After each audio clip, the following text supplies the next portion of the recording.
We'll be getting started soon. Ooh, there's someone from Orlando and from Boston.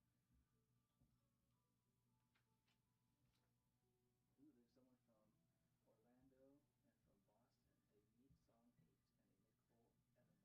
And 2 are in the chat.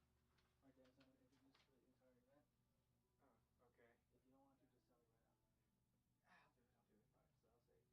Where is she? I gotta see. Right there. Oh, thank you. All right, cool. All right, Dennis, I'm going to introduce the entire event. Okay. If you don't want to, just tell me right now. I'll do it. All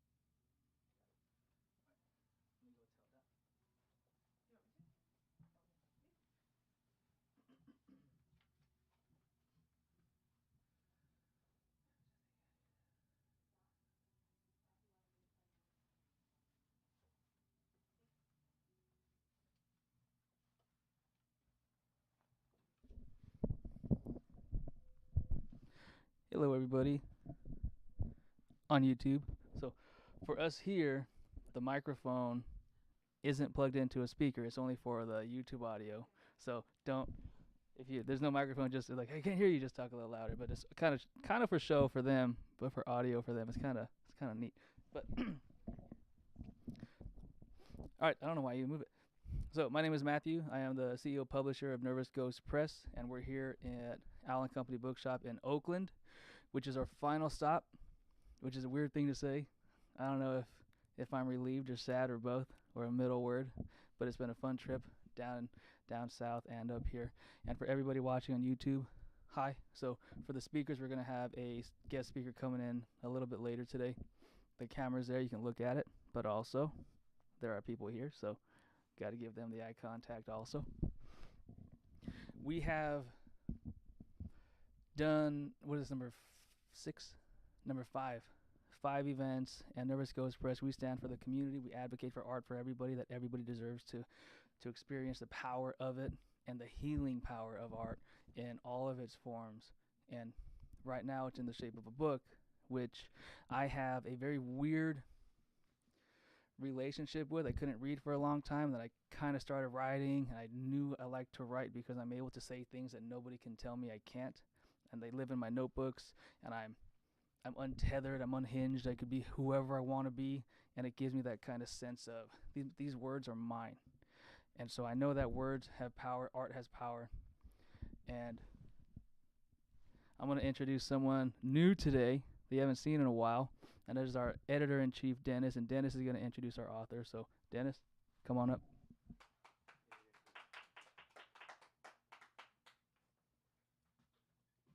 So funny. I never know what to do with my hands. You know. Guess what? All right. You know, it's funny. I get up to the mic and I forget my entire thing that I wrote down in my head. I know, right? So, upon reviewing this book, I didn't know what SOCORRO meant. I thought it was a Japanese word or a jewel. But I didn't realize that it actually meant relief to someone, aid. And in reading this entire book, I had this feeling of wearing somebody else's clothes. You go to a thrift store, you're wearing somebody else's clothes when you buy them. And I was feeling the entire stint, what does this person feel? What did this cloth get stuck on? What thorn did it get my finger? And in this entire journey of it, it was exactly that of that title. Relief. Going through it. The journey. The transition. I felt it all. And very few books can do that. And most of the time it's the first one you pick up. This one's not my last, but I hope to hear more from you. So, thank you very much. And this is Sara A. Leman.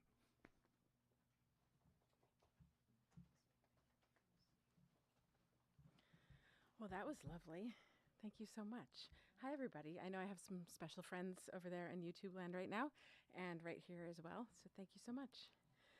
So this book, SOCORRO, is primarily about families and about different generations of families separated by about 90 years. And so what I'd like to do tonight is kind of introduce you to some of my favorite people and a little bit of their story. I know sometimes people like to follow along, and I know some of our YouTube friends have books in hand. We also have books here if anyone wants one in hand. I think they're right here, yes. And so if you're following along, we're in chapter 1. Hurry up, you two, or you're going to be late again. I'm not ready, called Sebastian from down the hall.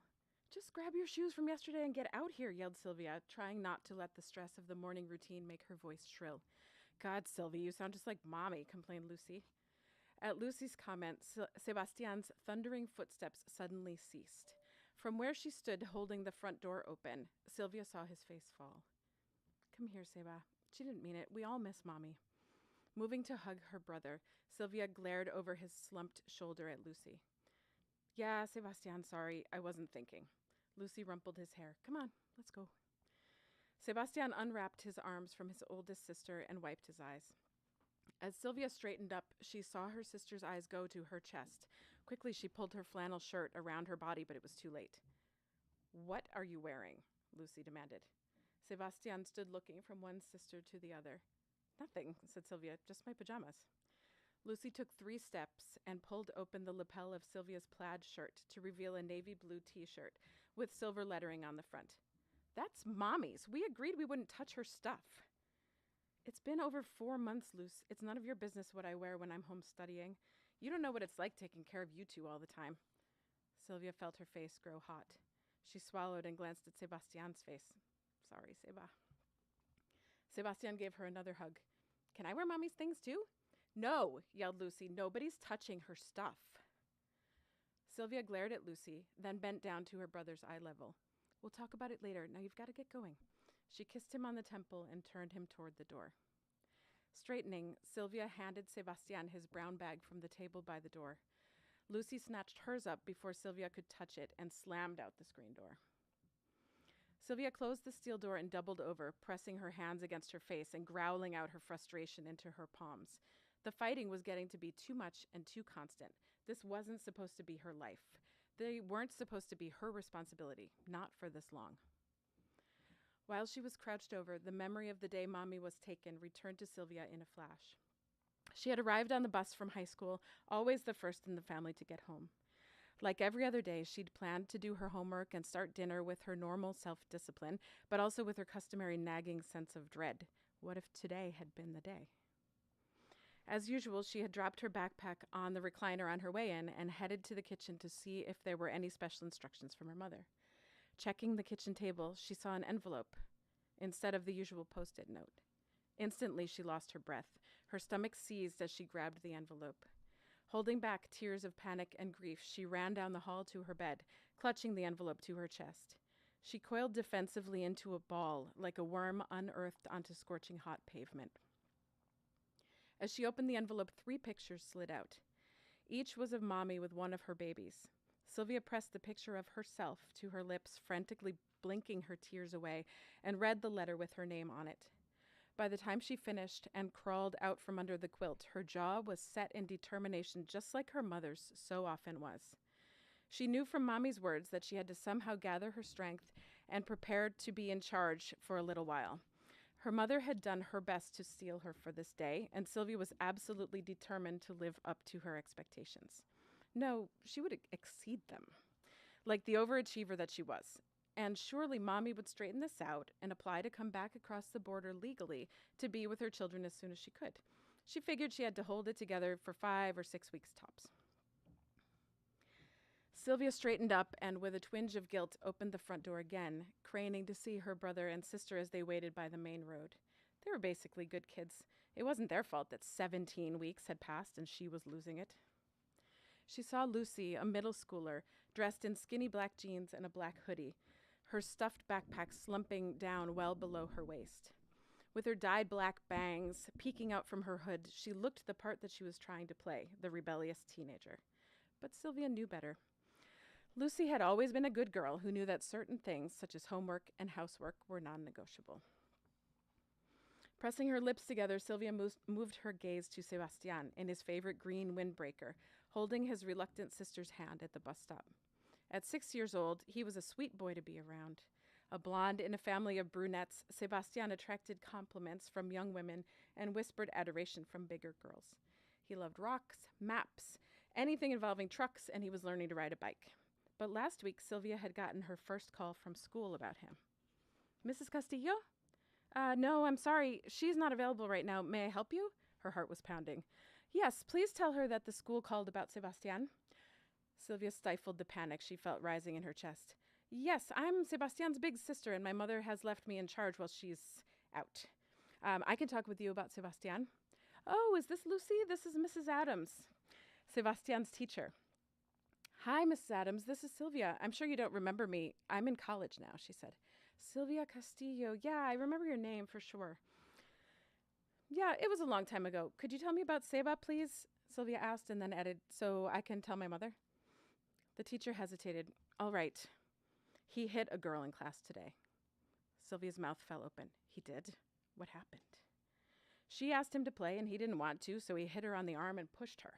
Oh my gosh, I'm so sorry. I'll talk to him about it as soon as he gets home, and I'll tell my mother. Well, there's no need for any punishment or anything, Sylvia. We already settled it at school. He apologized and she's fine, but your mother might want to talk to him about treating others like he'd want to be treated. Of course I will. She will. When they had hung up, Sylvia's face was burning and cold sweat dripped down her sides from the strain of the lie she was living. And her sweet brother had developed a temper. Understandable, Sylvia thought. Just like me, he's starting to realize that Mommy is not coming back anytime soon. She hasn't even called.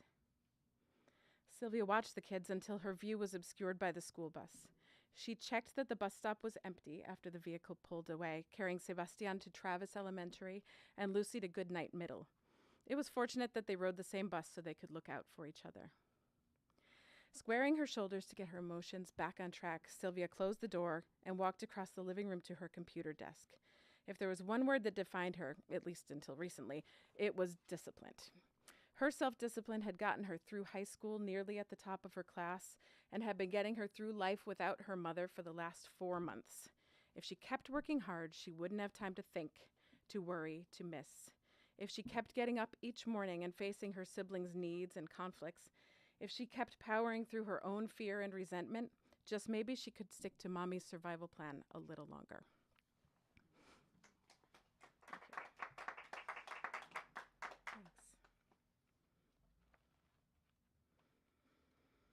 Thank you. So there's another set of family members in the story that lived in the 1930s. So this is Sylvia's great-great-grandmother when she was a young woman, and she has a young daughter as well. And she's living on the border as well and dealing with a lot of the same types of struggles and discrimination that still persist today and that Sylvia was experiencing as well.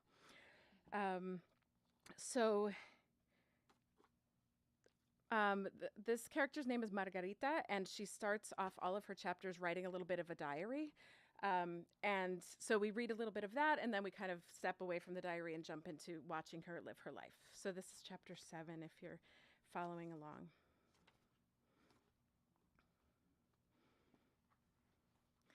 The first part I'll read is her writing in the diary. She writes, "They say the miners are coming back to town tomorrow. All day I've been cleaning and tending to Jorge's seedlings in the attic under the skylight. He thinks we'll be able to plant early this year. Says he can already smell the spring in the air at the mine. I'm not sure I can smell it here, but I've been trying. Nevertheless, I've knitted him a new cap and scarf to welcome him home. I'm sure we'll still have some brisk days. Planting will be heaven. Once the corn, barley, alfalfa, and cotton crops for selling are in, and the seedlings are sown in our own garden, I'll finally have leisure to plant my flowers. The order of flower seeds came in last week on the train from Sacramento, so I'm ready.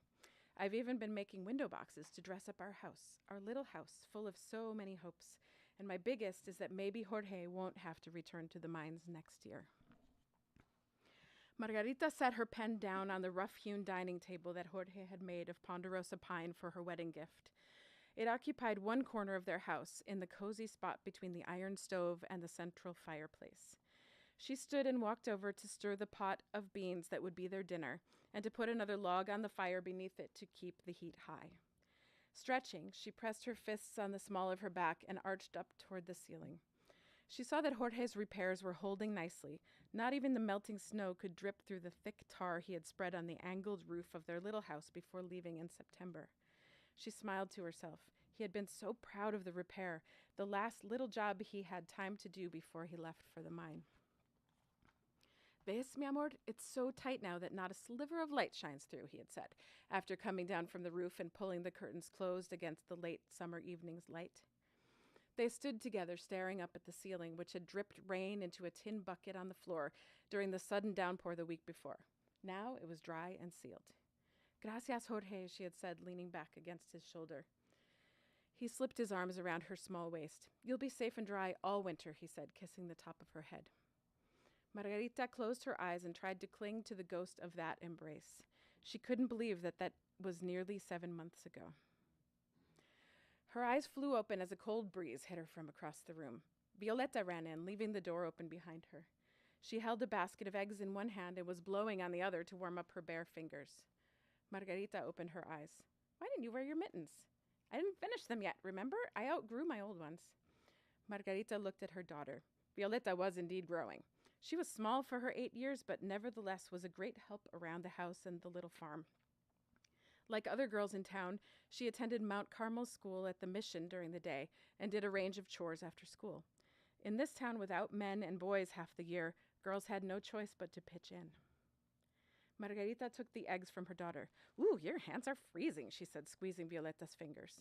She glanced through the open doorway and saw the pile of firewood and kindling that Violeta had stacked on the top step before gathering the eggs. She stepped past Violeta and closed the door. "Well, you better warm them up quickly. You'll need them for your homework and your piano today." "I know." Violeta took off her coat and boots and hopped toward the iron stove to warm herself. "But do I have to do my homework right away?" "Say," said Margarita, "how about I help you finish knitting your left mitten right now before dinner, and you can just finish the right. Your homework can wait until after." "Thanks, Mommy." Violeta skipped over and the two sat down at the long table. They each picked up a set of knitting needles with a half-finished mitten attached, the light blue yarn leading from the wooden bowl across the gnarly wood like parallel rivers on a topographic map. "I read today that they're going to designate more state forest land," Margarita said. She tried to continue her husband's current events lessons while he was away. It was something he'd always shared with Violeta. She remembered listening to them while father and daughter turned soil side by side in the field. One day he had said, "They say there's a terrible drought in the Midwest." "Where's that?" "North and east of here, a long way off." "Too bad it's so far," Violeta said. Jorge creased his brow and looked at her from under the brim of his hat. "What do you mean?" "Well, if it were closer, we could take them some water. We have plenty right here in the Rio." Jorge had straightened his back and laughed, throwing his head back. "That's what I love about you, Frijolita, my little bean. You have such a generous heart, even when it makes no sense." Violeta scowled. "It does make sense. It always makes sense to be generous." She turned her back to him. "There now, I'm sorry," Jorge said, stepping toward the little girl and ruffling her hair. Then his eyes twinkled and he nudged her gently with the smooth wooden handle of his shovel. "It's why I tell you the news, you know." Violeta squinted up at him. "Why?" "Because you help me remember that there are people in the stories, not just facts and numbers." That was why Margarita wanted to continue sharing the news with her too while Jorge was away. She believed it was important for her daughter to know what was going on in the world, but it also helped Margarita to see Violeta's humanistic perspective on the stories. "Well, so that's good, right, Mommy? More forests?" "Well, in a way, it could be good. I think the government is hoping that more parks will draw more tourists, and that will help our state's economy." "Well, so how could it be bad?" asked Violeta. "Well," said Margarita, reaching for the long steel scissors, "some of the land belongs to private owners right now. Some of it is community property, so when it's protected forest land, rural families will have less access to firewood. Then they'll have to pay money to heat their homes instead of using the resources directly from nature." Violeta scowled. "It probably won't cost a lot of money to buy wood, though." "Hopefully not, but any price is a lot of money for many families. Most poppies are away working now, and many mommies don't have a way to earn money." As she spoke, Margarita's knitting needle slipped out of its loops and fell clattering to the floor. Mommy, usually I'm the one that drops my knitting, Violetta laughed. Margarita frowned as she bent sideways to retrieve her needle. She was thinking of the many times in the past year that she had accompanied her friends to see their husbands off on the train to California to harvest berries, or to Colorado to work on the huge cattle ranches. Crying children clung to their mothers' skirts at the station, wiping their noses on their hands, and waving bravely to their papas. Attendance in church on Sundays made SOCORRO look like a town of women. Only wives and children filled the wooden pews, with the exception of a few señores and those who owned businesses in town. She slowly worked to untangle her yarn, still scowling. Their own family had been lucky. Jorge had gotten work 6 years straight at the mines, helping extract lead, silver, and zinc. This year, he had even been asked to work on bookkeeping instead of in the shafts, once the foreman had recognized his talent for computation. Although she knew office work was less dirty and dangerous, Margarita still grew increasingly nervous as the months wore on that Jorge was away. Perhaps if the crop sales went well this year, he wouldn't have to go back at all. Yes, I know. I guess I'm a little distracted today. Margarita laid down the knitting and moved to look out the small kitchen window over the sink. She craned her neck to peer out toward the road. But people can just get a loan from the bank, right, if they need money? Violetta asked. Margarita sighed. Yes, that sometimes helps. Some families borrow against their home's value to sustain them until the pay comes in. She thought of the wives she knew who had not yet received money in the mail from their laboring husbands. Many of the men might not even be paid for their work until the end of the season. She didn't tell her daughter that securing loans was becoming harder and harder to do. In the 7 years since the crash of 1929, land values had plummeted, and with so many mines closing and families moving away, few savings and loan companies would risk lending money. So the mommies can either get loans or figure out how to earn their own money, like you, Violetta grinned. Margarita shifted her weight from one leg to the other, peering farther down the road. It's true. We've been working hard, haven't we? She turned around and smiled at her daughter, thinking of the money she'd earned selling the soaps she made from the willows on the property. And lots of mommies do that. Some sell crops from their gardens, or eggs, or meat. Lots of women even go to town as vendors in the markets. Ooh, like Senora Blanco, Violetta said. Yeah, exactly. Violetta tossed down her knitting and jumped to her feet, running over to Margarita. I'm big enough to do that now. I could go to town and sell our eggs and vegetables in the spring. I could make enough money that Papi can stay home. Margarita put a hand on her arm and guided her back to her chair. No, sweet girl, your job is to be in school. You're going to school, then you're going to college. You can't be at home making soap or selling eggs if you want to be... She turned her head to look at her daughter. A miner like Papi. Well, that's very physical work, but girls could study to be writers, nurses, scientists, teachers, even politicians. A woman could be president, you know. No, thank you. I wouldn't want to be president. Too much time indoors. I need to be free. Violetta ran in a circle around the room. Then she stopped and gazed at the ceiling as if it were the sky. But being a scientist would be good. Then you may be a scientist. Now, go do your homework, Doctora Violetta. I'll finish up the mittens. Remember, Papi might come home tomorrow. The black-haired girl whooped and ran off to grab her stack of books and a pencil from her canvas school bag. Returning to the table, she settled down to work. Margarita tied and trimmed the last of the yarn on the mittens. Then she went to the stove and added the end of a ham to the bean pot. She stirred it, staring into the soupy depths, wondering what the future indeed held for her little daughter. She tried to picture her in a lab wearing a white coat and holding a steaming glass flask. A Mexican scientist. A Mexican woman scientist. She tightened her lips as the image dissolved into the brown murk of the pot. She had read in the newspapers about the increasing anti-Mexican sentiment, not just in New Mexico, but throughout the Southwest. There were protests in the cities and fights over jobs. The U.S. Immigration Service Border Patrol, formed only 12 years earlier in response to increased immigration from Mexico, had come through SOCORRO several times in recent months. Margarita knew a few families that suddenly left, and the gossip in town was that they had been repatriated. During the long winter months, she had begun to try to find out how she might protect her family and land, especially with Jorge away so much of the year. What she learned was that it all came down to documents. Once, Mexican seasonal and contract laborers could come into the United States to work on the railroads, in the mines, on farms, and in factories without a problem. But when the president created the Border Patrol and it started demanding documentation, suddenly there was a new category of Mexican in the United States, the illegal immigrant. People who had seasonally traversed the border with no need for documentation were surprised to find themselves viewed as criminals and subjected to forced and immediate deportation. Margarita read that in 1930 alone, the government captured and returned 18,000 of those migrants. Yet even legal residents and their U.S.-born children were not immune from repatriation once the president announced that they were not real Americans. The government had already expelled 458,000 documented residents, even citizens, since the crash. Traumatized by the financial hard times, it seemed that most Americans were blindly following the president's idea that Mexicans were expendable workers.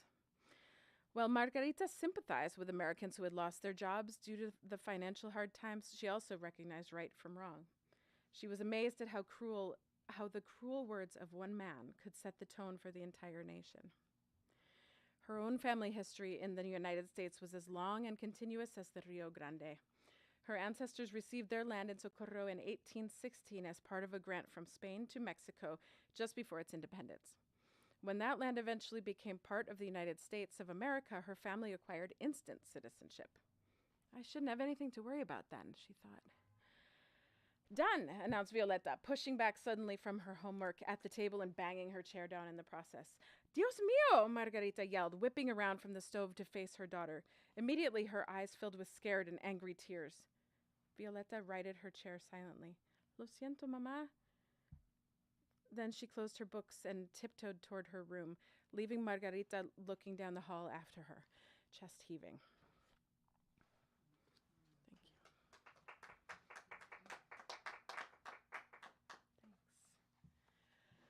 Thank you.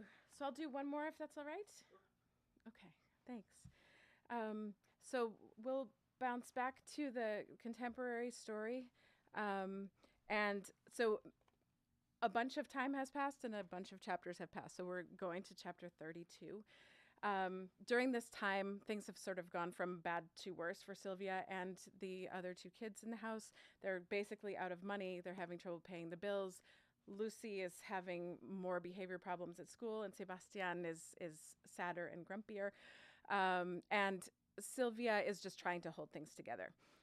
One of the things she's done in trying to complete her schoolwork, because she's studying online, since she has to stay home with the younger two kids, is that she found a book in their mother's room, which she's going to use for one of her classes, her memoirs class. She found while she was kind of feeling around under the bed looking for any extra money that might still be around, she found a book that turned out to be the diary written by her great-great-grandmother, who we've just met, Margarita. So that book still exists in the family, and Sylvia thought, oh, this is interesting. I'll maybe work on this. Maybe I'll study this book.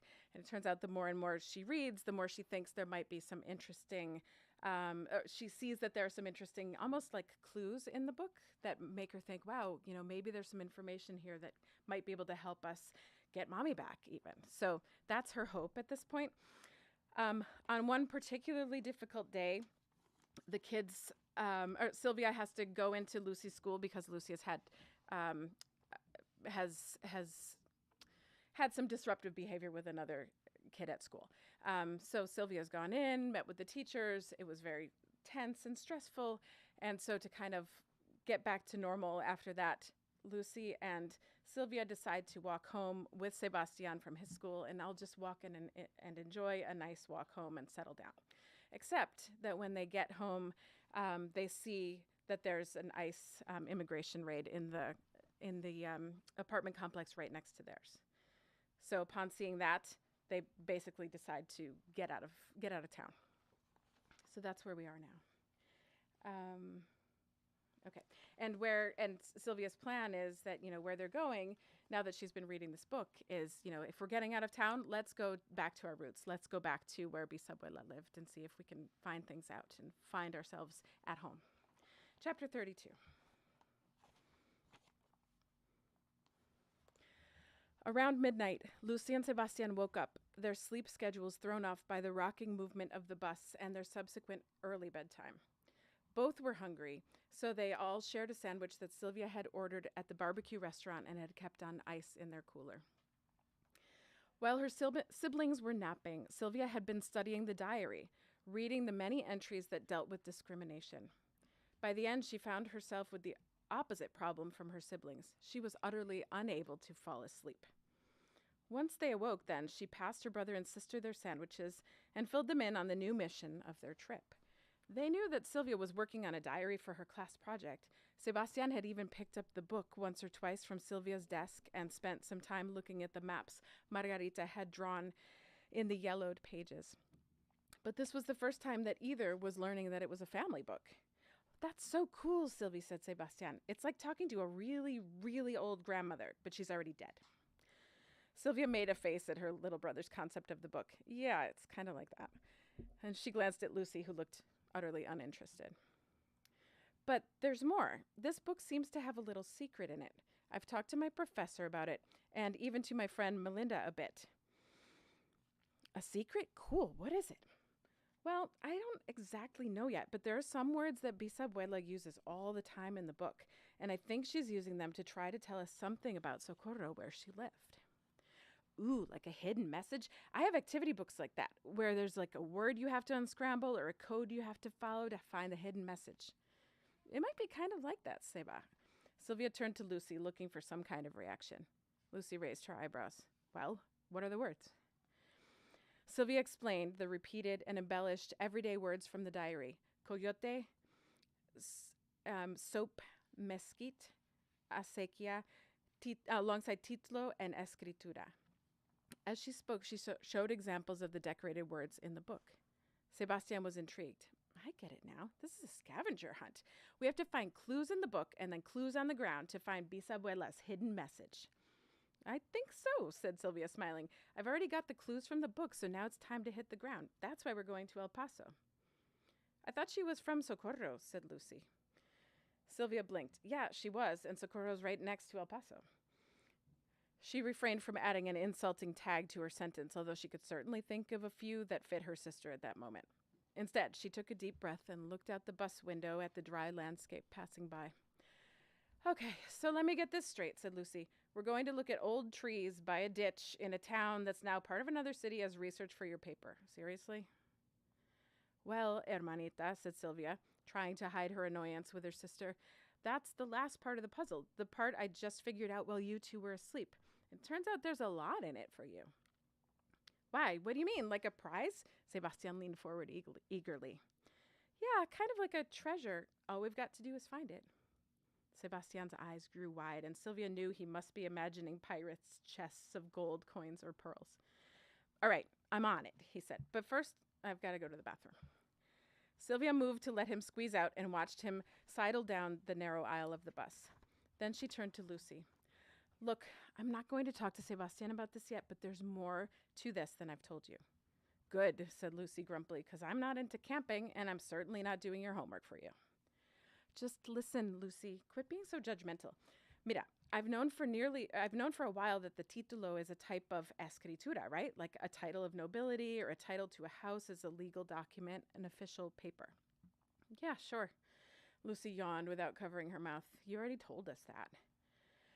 Okay, and the diary is full of references to both titulo and escritura, always alongside those everyday words I just showed you. Yeah, I was listening, you know. Well, sometimes it's hard to tell. Sylvia paused. But while you guys were sleeping, I found something else, something huge. She couldn't help beaming. You're such a nerd, started Lucy, but then she looked at Sylvia's excited face and modified her insult into a compliment. It's nice to see your nerdiness showing again. Sylvia nodded, surprised that her sister had even noticed the lack of spark in her over recent months. Thanks, sis. Yeah, sure. Okay, so what is it? There's a poem in the diario that I was ignoring because it was so emotional. I didn't want to read it. Margarita wrote it while she was leaving SOCORRO, and I didn't like reading it because it reminded me of everything. Yeah, hurry up and tell me before he comes back. Lucy glanced down the aisle of the bus. Well, I spent the last 2 hours studying it because it contains the final instance of the word titulo. It turns out all the other keywords are in the poem too, so I read it carefully for the first time. And it tells me that our great-great-grandmother hid her most precious possession, her titulo, on her property by the river so that someday her children could return and claim their land. It's a land title, Lucy, and it's in West Texas. Lucy processed this for a moment. I doubt it's still there. That was 100 years ago? Well, only 80-something, Sylvia said. I don't know, it's possible, and right now it's the only chance we've got to prove that Mommy belongs here. If she's a landowner, I don't know, maybe that'll help. Yeah, but the house has to belong to someone else now, right? I mean, places don't just wait for people to come back to them. Sylvia's eyes flashed. Lucy, don't take this away from me right now. I need something to believe in. Could you just support me on this?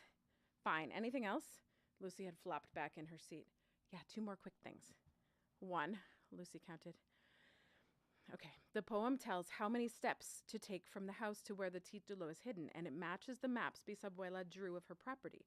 As long as the house is still there, counting the steps from the house toward the river will get us to the title.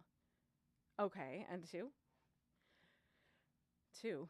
Toward the end of the diary, Margarita wrote that she was afraid that she and her family might be deported, even though their land deed guaranteed them citizenship dating from the Treaty of Guadalupe Hidalgo. Sylvia finished with a grin. Wait, when the U.S. took half of Mexico? Yeah, exactly, if it's true. Sylvia twisted in her seat and saw the bathroom door open. She lowered her voice. And if we can find it, it guarantees us and Mommy proof of citizenship and property. But for now, it's just going to be a treasure hunt, okay? I don't want Sebastian heartbroken again if we can't get her back. Lucy grabbed her little brother as he came down the aisle. So we're going to treasure seek, huh? Pulling him onto her lap, she tickled him. Sebastian giggled, surprised at her playful mood. I've got my maps, and Blue Elephant wants to be an archaeologist when he grows up, so this digging around old places will be good practice for him. Sylvia sat back in her seat, yawning. The relief and excitement were tangible, made visual by her sister and brother playing in the seat across the aisle. She smiled and closed her eyes. Please, Bisabuela, please, she thought, almost like a prayer. Thank you. Thank you all so much. Apologies for the minor spoilers. Yeah. Thank you.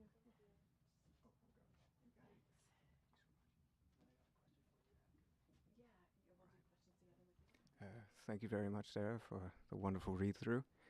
I'd like to take the time to introduce someone very kind.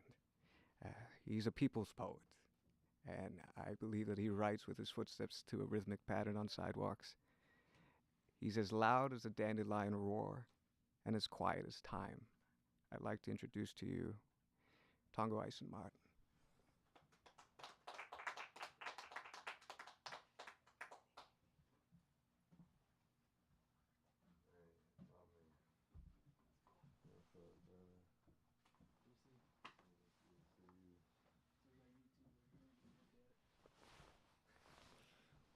Apologies, I just drove up from LA and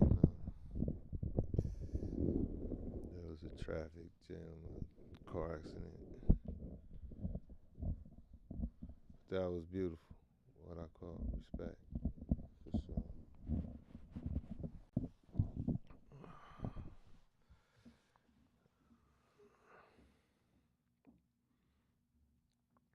I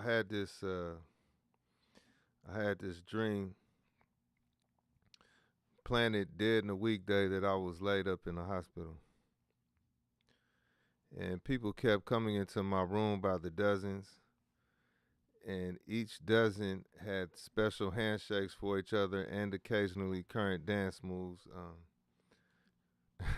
Strange cha-chas and soft shoe shuffles, disco spins like they were dancing for a white sundial, marking numbness in their feet, drum race ride, and I was ready to die because ask a musician in the tunes after court, it's the surroundings themselves that is the uniform, but still I just couldn't bring myself to visualize against God. One of them stood over me like a conductor, waving their arms over my body, directing my heart to beat fainter and fainter, directing the tubes to turn the fluids back, and I kept fading from consciousness with thud after thud on the legs of my bed as they danced, wilder and wilder. Well, wild but meek, or artificially meek, like an artificial pastor told them to be. Also to be some kind of projection or character to be laid at their feet. You the only one participating in the revolution today. They mocked it. I was ready to go because, there are plenty of pianos that could use a new soul, and I'm thinking I'm going to be in the revolution for as long as it takes, so you can punch me out now. I mean, I was born with one foot in the lime pit anyway, but, and check it out. No one bothered to ask the doctor if I was really dead. They were just too busy strutting, too busy kissing. I kept fading and fading with only enough breath and sweet consciousness to count their smiles. 1, 2, 3, 4, 5. And then I heard a voice, a whisper, and it was counting with me. 6, we said. 7, we said. 8. Then another voice joined us. 9, 10. See, I haven't been eating, mama. I've been in a trance. I haven't been sleeping. I've been washing my face off the port of Charleston. There is blood on the fog. I go to the railroad tracks and follow them to the station of my enemies. A cobalt-toothed man pitches pennies at my mugshot negative all over the United States. There are toddlers in Iraq. I see why everyone out here got in the big cosmic basket and why blood agreements mean a lot and why I get shot back at. I understand the psycho-spiritual refusal to write white history or take the glass freeway. White skin tattooed on my right forearm, ricochet sewage near where I collapsed into a rat-infested manhood. My new existence is living graffiti. In the kitchen with a lot of gun cylinders to hack up. House of God in part, no cops in part, my body brings down to Christmas. The new bullets pray over blankets made from the old bullets. Pray over the 28th hour's next beauty mark. Extrajudicial Confederate statue restoration. The waistband before the next protest poster, by the way. Time is not an illusion, Your Honor. I will save your deaths for last. You're a widow, Your Honor. You're moving money again, Your Honor. It is only raining one thing. Non-white cops. And prison guard shadows reminded me of spoiled milk floating on an oil spill.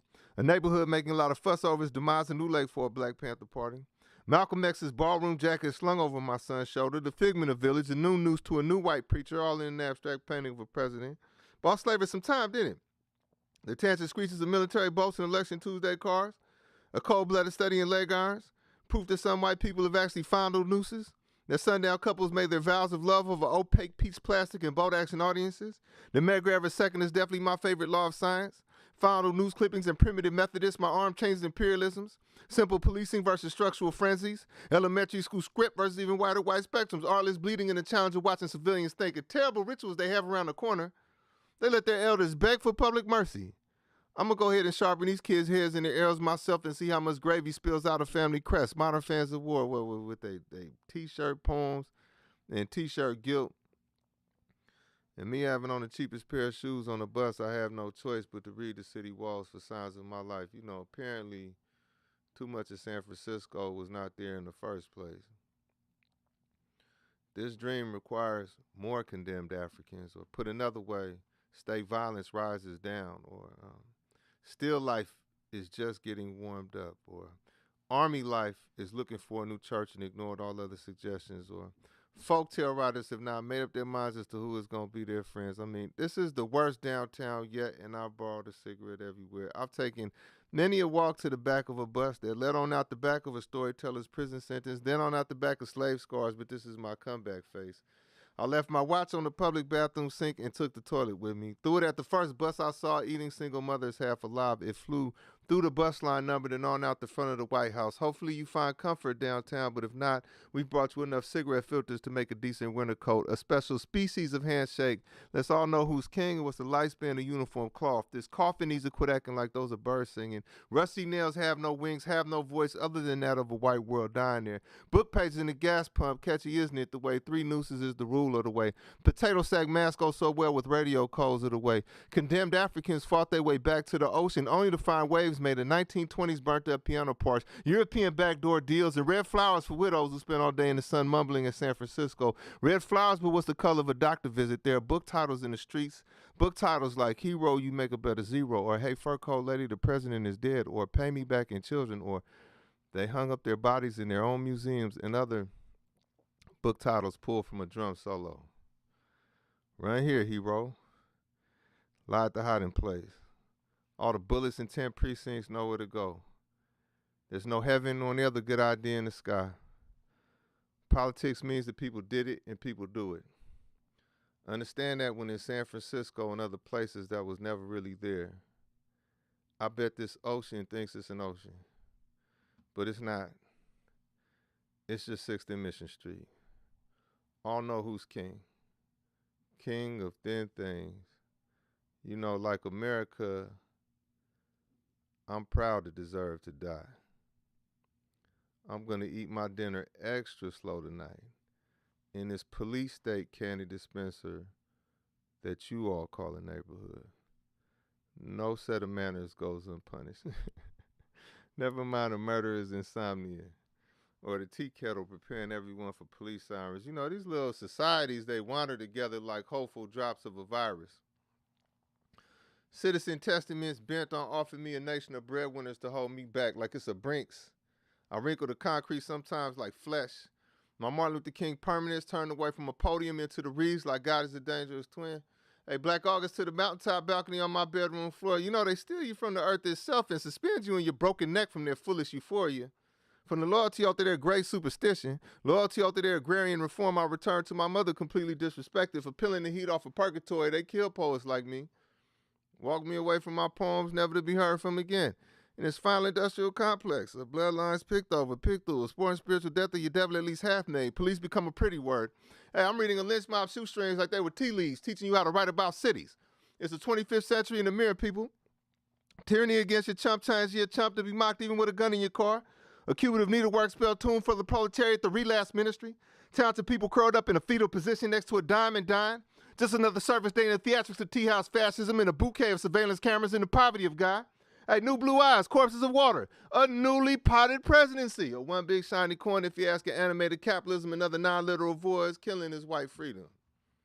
The deification of hyphens, medicine bread and picture shows, gray protesters in L.A., guests of our ink, drop kicking roses in the graveyard, D.C. mink, like a stone torn in half, the pen advances, despite CIA guideposts, despite non-African past and futures, a metaphorical but not surreal day in a horn-ridden life, horn player improvising king. Like a radio prize fight featuring Shango himself, a real hand sweeps the land of racism. May I return to the ground? May I make progress with the gun? On our mother Emmanuel, they put on music that evening, a swinging type body language for you to drink with fermented $5 bills. For your body language, some applause. My past stomach lining, neither a good thing nor a bad thing, like being psychic on the way to a lethal injection. It'll sit you down with Lady Day leading youth who surrender their souls to Africa too soon. Polity thought floating in the cup of water she saved me. Accessing my stomach, accessing the love of the American lynched. Cold sleeves, wooden and avalanche into the wrist. Our mother Emmanuel, avalanche into the sharp keys. Pain, the deal you make with pain. The piano makes sense for them. Laying hands on the world gradually. Addressing the bending necks on the streets of the north. Travelers sailing in pain, repeating pain. 10 trigger fingers on that piano if harmony would have me. Putting 100 fights on every direction offered to Lady Day, leaning on trees again, recruiting the countryside itself, saying, lay your plan out on this lightning. Make your poems a corner pocket of men. I've gritted the blues itself. America may clean my dead body, but will never include me. There goes the poet. Killing without killing. never mind this little painting of your language. May I be a meaningful lynching. A crow's passing, good and dead by the afternoon. The end.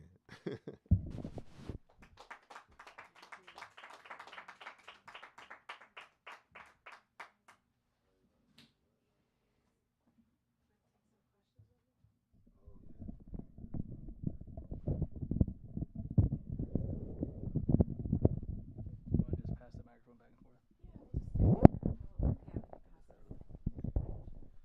So we got a Q&A.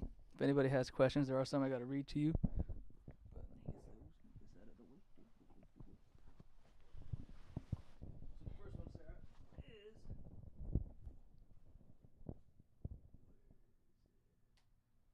what character most surprised you as that character evolved during the writing process? What character most surprised me as that character evolved during the writing process? So Margarita surprised me the most because I had this like very incredible emotional connection with this character, and I didn't expect to. This is the 1930s mom in her 30s, but as her story went on, and in particular as she makes certain decisions about how she has to change her life, I just had these sort of wild emotional experiences while writing her chapters, where I'd just be like sobbing, crying while writing her chapters and stuff. And still, like, there's one particular chapter when I read it, if I read it now, I cry every single time. And so editing was tough. It was like, okay, I gotta face this chapter again. Yeah, so that was a big surprise. Yeah. Have you had experiences like that? Well, I just had like a follow-up question. How do you pull that off then to kind of facilitate so much energy and kind of logic at the same time? How do you keep the kind of the integrity of the world you're building while being so affected by it? Yeah, thank you. Yeah, that's an interesting question.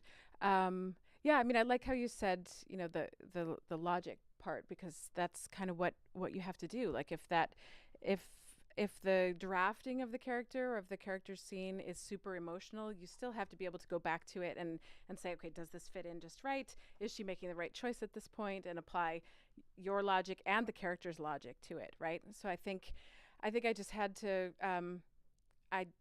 keep that in mind and kind of face those chapters and go back and say, okay, does this fit here? Even though I'm like crying and reading it, does this go here? Does this make sense what she's doing? Yeah, thanks. Okay.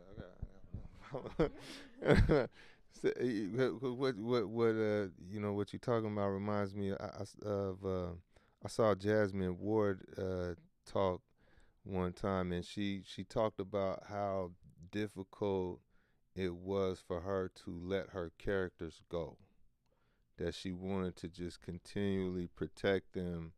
And so it just seems like such a strange, not strange, but just a very interesting position to be in, to be both kind of, I don't know. It's how do you do that?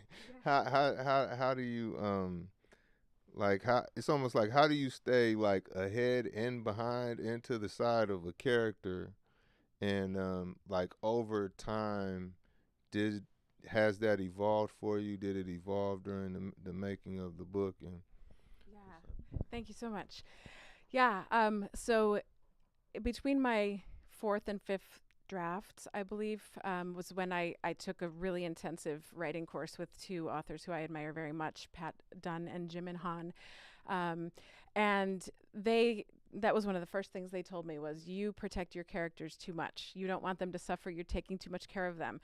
And especially Pat was able to say, make them suffer, get in there, throw something at them. Maybe they run out of money, maybe this, maybe that. And so I sort of just had to list these things that I needed to include, how to make it worse, worse than that, and add tension, because otherwise, it's just like sort of a nice story without a compelling reason to keep reading. So that was a challenge for me for sure, because you're sort of your character's parent in a way, right? So you want to protect them. Like I have a little boy here with me right over there on the other side of the bookshelf, and you want to protect them and make things easy for them. I wouldn't throw obstacles in his way like I had to do to my characters, but they come inevitably, and that's life and that's realism too, right? Yeah. Can I ask you a question? All right. But no, it's cool. It's cool. You get it. Okay. That's just, Go ahead. Yeah, and then why do you think that this is kind of like necessary? I mean, it is necessary, right? I mean, especially like in poetry, it's necessary for us to digest the kind of the most dramatic trenches of social contradiction, and in story too. I mean, you look at what Morrison does, and it's just like, yes, we must go there. I wonder what are the kind of the engines behind that though, if you were to unpack that kind of like that need to throw everybody against the wall. You know what I mean? like what is that kind of made of? Yeah, that's interesting, right? Like some of us have that impulse in art that we seek out. Like let's look for the hard stuff and the pain points and the dramatic stories and all of that. And I'm not so much like that generally. And my son says the same. He's like, why can't we just watch a movie where there's no problem? I'm like, well, nobody makes them. Otherwise we would. But yeah, I mean, I think it just kind of gets to the heart of realism to look at characters suffering through things that might be similar to something that we can relate to, or that we know someone who has gone through, or something like that.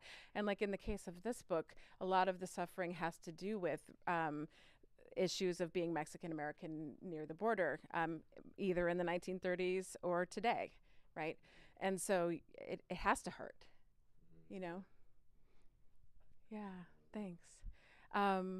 Yeah, can I ask you one now? Okay, so I heard a lot of music references in your poem. So I was wondering if you could talk about kind of what that means to you, whether you're a musician or where this came from for you. Yeah, man, it's man, I don't know. It's in a way, musicians were my first kind of example of standard of almost self-actualization. And I found that, you can get a lot of strategies for writing just by looking at other disciplines of art and trying to figure out what is making Nina Simone, why did she make that decision there? Coltrane, these type of things. And, we just so happen that music is the most common thing for us to brush up against. It's not something you look for. It's something that comes with the walls of the apartment. You know what I mean? So in a way, I think it's one of my first just generators of inquiry, I think, is music. And so I'm very much just like, I don't stray too much farther than what I almost experience subconsciously. The kind of the subconscious food is what bubbles back up. But also along the way, I've done kind of deeper dives into jazz, and I play a little bit of guitar, unheroically,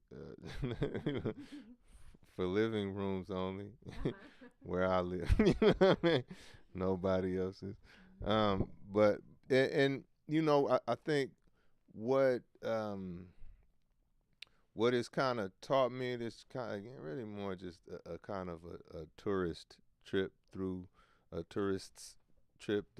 music making, is the kind of the math of it is interesting. I dare not codify it in a way, try to codify poetry in the same way. You would drive yourself crazy if you're like, here is the math of language. You should probably not try to do that. But there is kind of, there are certain symmetries. Um, there are certain patterns that make words kind of have a ring. Even though you can present the same kind of insight in a few different ways, but this little combination of words rings. I think a lot of it has to do with the decisions you make when kind of when you don't have as many options. So like, what's bouncy about alliteration is the next word you're cut off from one. From 25 to 26, you know what I'm saying, of the language, you gotta, and so to see somebody, almost to give yourself a challenge and bounce out of it in an interesting way, to cause some tension and then resolve it, even within the course of presenting an idea. These are things that kind of come from music, and it's kind of has helped guide some of my practice. Nice, thank you so much. Do we have questions in the room? Should we check? Questions or comments in the room? When you're presenting, your poetry, do you, as a musician, I'm a musician, so I'm asking this almost from a musician's standpoint. So, do you find that your presentation of a poem, then you've done it, presented it once and twice and three times, do you feel an emotion coming on, like, that's ever surprises you, like, wow, I didn't think I'd feel so strongly about this, or I didn't think that I would kind of laugh at this little point or something? Does it become situational according to the night or the presentation time? That's like my only mission, is to find a new way of going about a line, and it's definitely it's almost like a kind of a dime store enlightenment, not like, well, now I'm, what I mean, I have conquered my ego, and now that's not exactly, but there's like this interesting kind of meditation, right, where you just kind of listen non-judgmentally to the world. Every little sound you get your hands on, right? You just listen. You don't assign it any meaning. You don't use it as a springboard to go down some rabbit hole. You just experience the sound, and then you experience the next one, and you experience the next one. I think why it's such an effective technique is it strips away kind of all your little personal conspiracies, and your attention really is on just like really whatever little thing I can get my hands on. Similarly, keeping a kind of an open mind to being kind of appropriate to the line, like giving the line itself, or giving two words themselves their due, giving the energy that's kind of meandering through you its true expression. It puts you in a very open place, because instead of trying to like make a point, I'm actually listening. I'm actually listening harder and closer than even someone in the audience. And so it's like, it's almost the healthiest way to move through a poem, and it's an opportunity actually to move healthier through reality itself. You know what I'm saying? So yeah, absolutely. That's almost like that's the fun of it. That's to it never does, right? You can run a poem a million times, and actually then the more you run it, the more of a strength it is, because now you can really poke around it, and really get into the poem as opposed to the situation. Especially with poetry, music, you all are much you almost change the world. Like the immediate surrounding changes. When music starts, when a band starts, they gotta cut the music. I mean, they gotta cut the lights off. You know what I'm saying? Everything changes. We are now on Planet Music. But poetry is just, it's just chatter that we're all still experiencing. It's not like people like stop thinking. You know what I mean? And so the trick is to figure out a way to understand that I will never be able to perform the situation, as tempting as it is. But I don't come in that big, right? And so I have to really do the opposite of settle into this word and then settle into the next one, or wake up to a word or wake up to a line and then drop everything and just keep moseying around what is literally there 1 second at a time. Yeah. That's intense, Right. No doubt. In a good way. Yeah, right. Yeah, in a cooperative intensity. You know what I mean? Right on. Right on. All right, so the next question is a two-parter for both of you. Is what inspires you to write, to create, and what are the hardest things, the most difficult things to write about? So the question is, what inspires us to write, and what are the hardest things to write about? So lately I've been inspired by all sorts of kind of heightened sensory experiences, like something involving, intense natural smells, like being out in the woods or being like going on a drive with the windows down on a damp day when it's kind of just the smells and sights are amazing. And sometimes I end up sitting outdoors and writing. But for this book in particular, I was inspired by just sort of a series of awarenesses that started that came to a head in 2016 and 2017 for me. Some political, some personal, that just made me feel I had to get out a pen and start writing. Do you want to take that one? What inspires you? Man, at this point,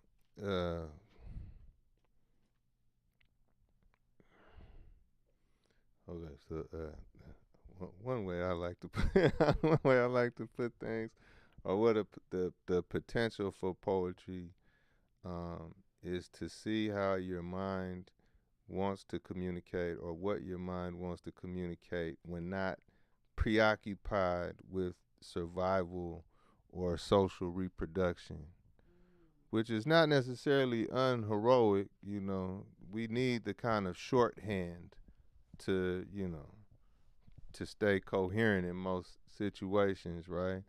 And to stay safe in most situations. But along comes this opportunity where, the communication actually is just kind of, the dialogue is between you and as much of the totality as you can get your hands on, without that, without having to create a persona or create a dominant persona. Now we can see what, how the mind moves, how the mind might latch on to shapes that is usually unwise to latch on to, or patterns of logic that can be played with now, because it's, you don't actually have to do anything inside social convention. So as I wandered along this conclusion, at a certain point, the kind of the need to create a persona to socially reproduce myself has kind of withered. All that to say, I don't really know the difference at this point between navigating reality as a poet, or navigating reality as a son, or navigating reality as a movement worker. You know what I mean? it really is much more of a part of a much more integrated experience, much to the detriment of my ability to make small talk. You know what I mean? But but but in the meantime, what's beautiful, or I'm lucky, uh, when you kind of take away the need for a kind of a required mood to write, um, you just develop much more kind of lucidity of craft. And so, you know, it's worth the deal I made with the universe. You know what I mean? Because now it's just like, now, you know, it's just a matter of seeing. It's just one big, it's just an experiment after an experiment after an experiment, and I'm then able to make all moods cooperate with the craft, or make the craft cooperate with all the moods, and which makes for interesting, you know, kind of new voices, new angles, new tones, new ways of going about investigating something. What's difficult to write about?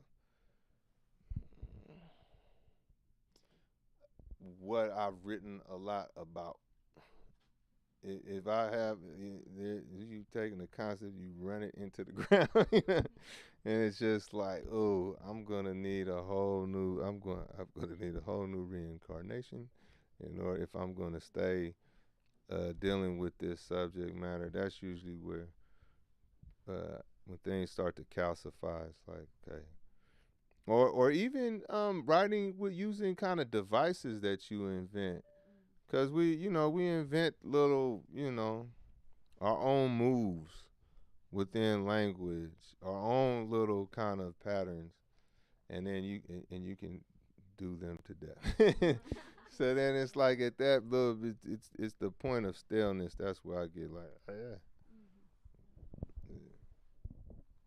Yeah, for me, it's not a topic that's difficult to write about, but it's more, I had to do a fair amount of research for the historical part of this book, and so as an academic, it's easy for me to write about that stuff, but it's hard for me to integrate that into the voice of the novel.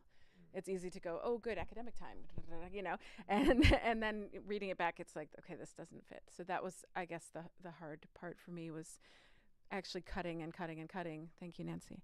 My friend on YouTube here. Cutting a lot of those things, and then just putting in what needed to be there, still in the right kind of voice. Yeah. Want the last one? Yeah, we'll take one more. It is for both of you. Tips on how to present with less nervousness. Oh man, nervous is the best way to be. That's the nervous, because that's just then it's just a matter of learning how to move with that energy until it becomes more and more cooperative. But almost the scariest was, I don't know how to say it, to be anxious about not being anxious, if that is a thing. That's the worst way to be. If I don't feel anything, like, or if I feel calm or good, like, that's when I'm worried, because I don't know, is there anything there? Is there any energy to work with? And you have to really sit there waiting for a train, you know what I mean? As you go through a poem, like, all right, any second now, something, I will feel something, and there are little tricks to get around that. But actually, I would embrace the nerves. What to do, though, what you can do is just move slow. We have this we have this misconception that people are hearing the poem as fast as you are saying it, or as fast as you are experiencing it, right? So you're judging yourself by how you're kind of estimating how somebody is experiencing it based on how you're experiencing the poem, when the audience or whoever is always behind you, because they have to, they're absorbing. So you really have a lot more time than you think, and you should use that time to just get through the line, just get through the word, get through another word, get through the line, get through the stanza, and really just build it one little moment at a time. In fact, speaking of the music, John Coltrane said that he rarely saw the entirety of a solo. That he really just had a location, and he would, poke around that location and then just move to the next one. So the good news is you actually don't have to take responsibility for, at no period point do you have to actually take responsibility for the whole set. You really just have to take responsibility for a couple words or 5 words, and after a while, that energy that seemed kind of inhibiting actually wants to cooperate with you, and can then, you can then actually go to places that you didn't even, intensities or even hauntings that you didn't even know were possible, or you could never pull off if you were conspiring to do that. You know what I mean? So be nervous, my friends. Yeah, and I agree with all of that. I think, if you're nervous, that shows you that you care, that you're invested, and that, you want it to go well, whatever that means for you at that moment, in that particular evening, right, or whenever. So it's a good sign from your body, right? And I agree with the moving slow. And for me, that's more in preparation, like, making sure that I, get here, I walk around, I look at the books, I settle, I breathe in the smells here, talk to Matthew and all of that. And that helps me keep my nerves in check as well. Yeah, so kind of preparation, but also I agree with the embracing the nerves. Thank you all so much. Did you want to say a word? Yeah, we'll close this out. Yeah. Oh, we could all be in the frame. Let's see. Yeah, probably. All right, so thank you. Thank you, everybody watching. Thank you, everybody, for being here at Owl Company Bookshop in Oakland. Walk around, order books, come up here if you're visiting. Support the local businesses. We need them. We're not a community without them. And thank you for joining us today. Thank you, Sarah. Thank you, Tongo. It's really cool to see the community come alive and show up and read and share work. All the questions, or a couple of other questions I couldn't get to. But if you want answers, you got to email us, email them, buy their books, and continue to connect. And we'll see you all next time, December 16th, and have a fantastic weekend, everybody.